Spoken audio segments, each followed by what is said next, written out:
وہاں سے میں نے یہ سنا ہے وہ یہ کہتے ہیں کہ نبی پاک صلی اللہ علیہ وسلم کی ڈیتھ جو ہے وہ منڈے کو ہوئی تھی اور ان کی تدفین وینسڈے کو ہوئی تھی.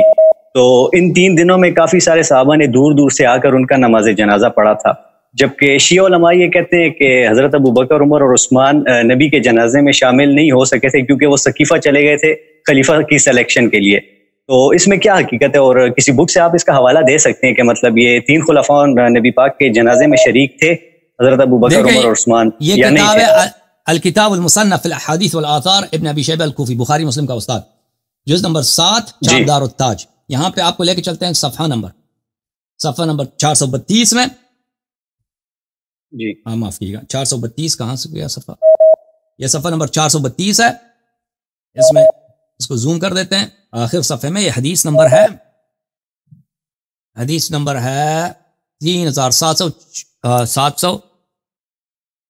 746. حدثنا ابن نمیر عن ہشام ابن عروہ عن ابی.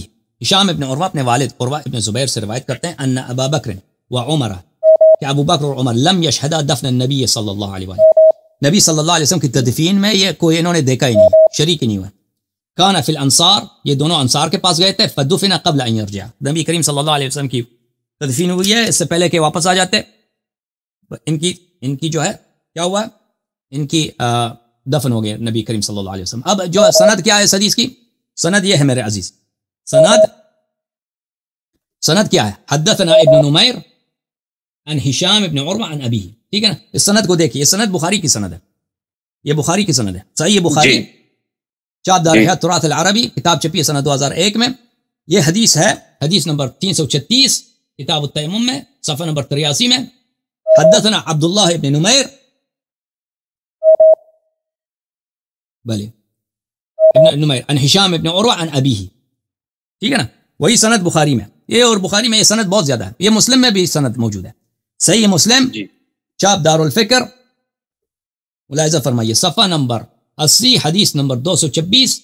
حدثنا ابو بکر بن شیبہ حدثنا عبداللہ ابن نمیر حدث عن ہشام ابن عروہ عن ابیہ. ہشام ابن عروہ ابی سے، ان کے اپنے والد سے روایت کرتے ہیں. اوکے جی ٹھیک. اور آپ کی خدمت میں عرض کریں کہ ایک اور حدیث بھی آپ کو دکھائیں. میں شیخ کتب سے دکھا دیتا ہوں ایک اور حدیث. 1 منٹ میں کتاب لکھا ہوں. جی جی بالکل. یہ حضرت زہرا سلام اللہ علیہ کا خطبہ ہے، بلکہ یہ مخالفین کے کتب میں موجود ہے. ابن تیفور نے بھی بلاغات النساء میں اس روایت کو نقل کیا ہے.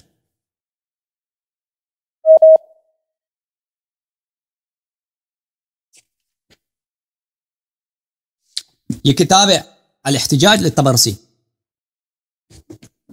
کتاب الاحتجاج للعلامة الطبرسی رحمہ اللہ، جزء اول، چاپ دار الاسوا. یہ صفحہ نمبر 186 میں احتجاج الاثنی عشر من الصحابہ، 12 صحابہ جنہوں نے خطبے دیے تھے ابو بکر عمر کے خلاف. شروع میں انہوں نے کہا تھا کہ ابو بکر عمر کی خلافت باطل ہے. اچھا، یہاں پر آپ کی خدمت میں عرض کریں، یہاں پر اسی باب میں حضرت زہرا سلام اللہ علیہ کا خطبہ ہے. کچھ جملے ہیں. وخرجت فاطمہ بنت رسول اللہ صلی اللہ علیہ وآلہ وسلم الیہم فوقفت خلف الباب.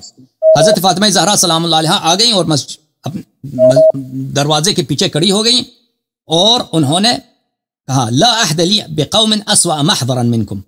یہ اس وقت کی بات ہے کہ ابو بکر کے خلافت کے دوسرے تیسرے دن کی بات ہے. کچھ صحابہ نے مخالفت کیا، بہت سارے 12 صحابہ، انہوں نے خطبے دیے ہیں، ابو بکر کو یاد دلایا ہے کہ آپ کا یہ حق نہیں بنتا کہ آپ خلیفہ کہلائیں. آپ سب نے بیعت کیا تھا غدیر خم میں، آپ لوگ اہل بیت علیہ السلام کی اتباع کریں، امیر المومنین علیہ السلام کی اتباع کریں. رسول پاک صلی اللہ علیہ وسلم نے کوئی عذر نہیں چھوڑا. تو اس وقت صحابہ کے جب یہ جو ہے یہ مسجد میں یہ باتیں ہوئی ہیں ابو بکر کی خلافت کے آغاز میں، اور ابو بکر کو یہ کہہ رہے تھے کہ آپ خلیفہ نہ بنیں، تو اس وقت حضرت زہرا سلام اللہ علیہ آئیں دروازے کے پیچھے. انہوں نے کہا لا احد لی بقوم اسوأ محضرا منکم. انہوں نے صحابہ سے خطاب کیا کہ آپ سے بدتر کسی قوم کو میں نہیں جانتی.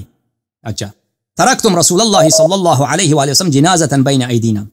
تم لوگوں نے رسول پاک صلی اللہ علیہ وسلم کے جنازے کو ہمارے درمیان ایسے میدان میں چھوڑ کے چلے گئے. وقطعتم امرکم فیما بینکم.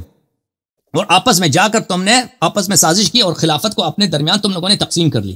ولم تؤمرون، اور تم لوگوں نے جو ہمیں پیغمبر صلی اللہ علیہ وسلم نے آپ کا امیر بنایا تھا، ہماری امارت کو تم نے، ہماری امامت کو تم نے انکار کر دیا. ولم تروا لنا حقا، اور تم نے مسئلہ امامت و خلافت میں ہمارا کوئی حق تم نے اس کو حق کو نہیں پہچانا. کأنکم لم تعلموا ما قال یوم غدیر خم، گویا کہ اصلاً پیغمبر صلی اللہ علیہ وسلم نے غدیر خم میں کچھ بولا ہی نہیں تھا، اور آپ لوگ غدیر خم میں نہیں تھے. واللہ لقد عقد له يومئذ الولاء ليقطع منكم بذلك منها الرجال، اللہ کی قسم اس دن رسول پاک صلی اللہ علیہ وسلم نے امامت امیر المؤمنین علیہ السلام کو دیا تھا تاکہ آپ لوگوں کی امیدیں امامت سے کٹ جائیں اور آپ لوگ امامت سنبھالنے، حکومت سنبھالنے سے نا امید ہو جائیں. ولکنکم قطعتم الاسباب بینکم وبین نبیکم، لیکن تم لوگوں نے اپنا رشتہ رسول پاک صلی اللہ علیہ وسلم سے کاٹ دیا. واللہ حسیب بیننا وبینکم فی الدنیا والآخرہ، اور اللہ تعالی ہمارے اور آپ کے درمیان حساب لے گا دنیا میں بھی اور آخرت میں.